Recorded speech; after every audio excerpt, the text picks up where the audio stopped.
Southwestern United States, 90 million years ago in the late Cretaceous period. A tyrannosaurid theropod, Sythe-Handed, is on the hunt in the coastal forests of New Mexico. But the prey it's been stalking has other ideas. As the hunter goes on the attack, its prey raises its massive clawed arm and strikes its adversary to the ground. Wounded and dazed, the Sythe-Handed runs for its life from a near-mythical horror with claws like Wolverine, the Nothronychus.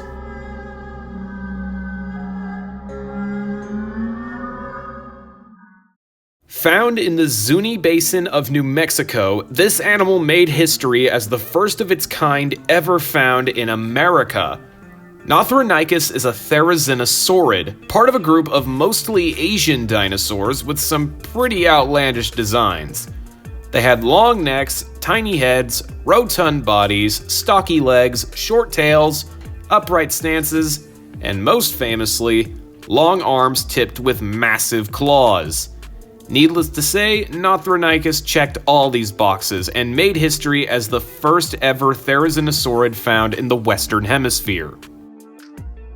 Thanks to a rich fossil history, two species of this animal are known in the fossil record: the gracile McKinley's Nothronychus and the robust Grapham's Nothronychus. Both species showcase a medium-sized member of its family, growing up to 17 feet long and weighing up to 2,600 pounds.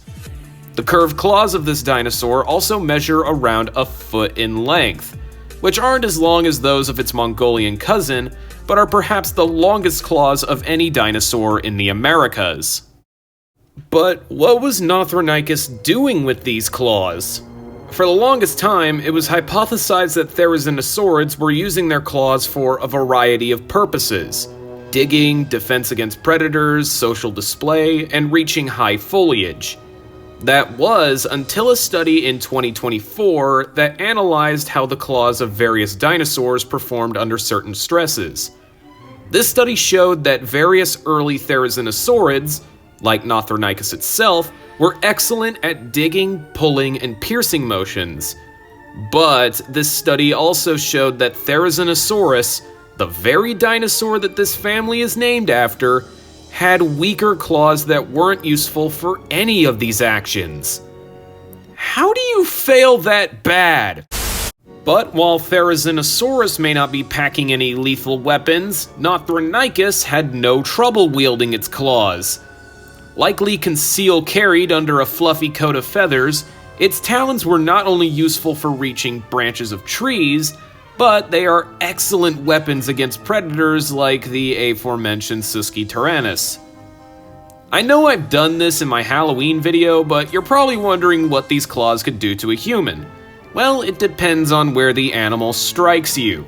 If it slashed your torso, it would disembowel you. If it slashed your arm, you'd likely suffer from deep lacerations.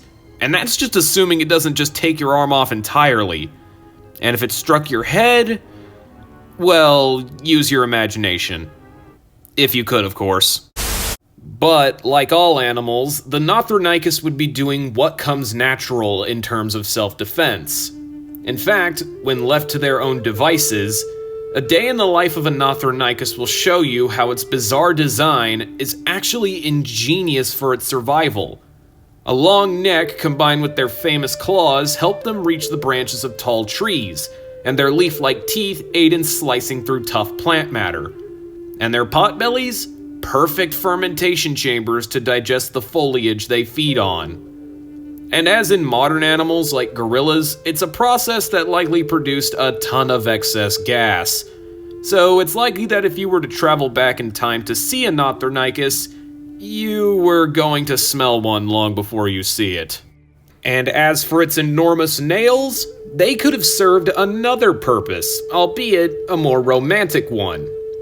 You may have caught this earlier, but one proposed idea for why therizinosaurids had such long claws was for social and sexual display.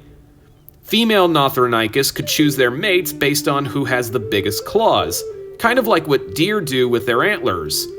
It's likely that males could amplify their displays with bright colors and various other seductive techniques to really woo a female.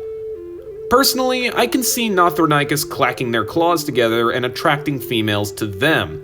The louder the clacking, the bigger the claws, and the more lustful the females become.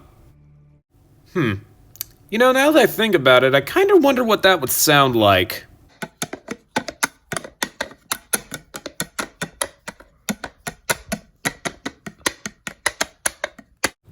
Yeah, probably something like that.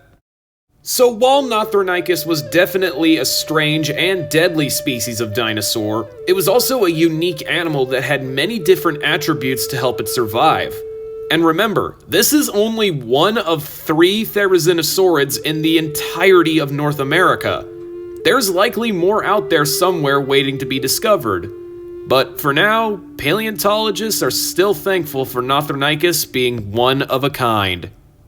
But that is the end of the line for this video. Don't forget to leave a like and comment on this video, as it lets YouTube know that people like this content and want to see more.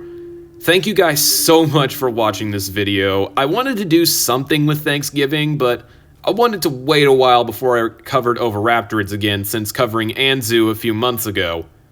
Fair warning, winter finals are on the horizon, so uploads are gonna be a bit scarce. Well, okay, scarcer than usual. I just hope y'all understand and bear with me. I promise I'll have stuff prepared for the Christmas season. Well, that's it for now. See you around.